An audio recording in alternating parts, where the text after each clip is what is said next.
மோசையோடு இருந்தது போலவே உன்னுடன் இருப்பேன் என்றீரே.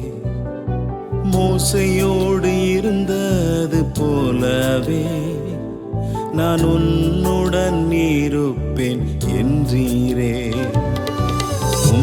கரமோ என்னை தாங்கி சமூகம் முன் செல்லுதே.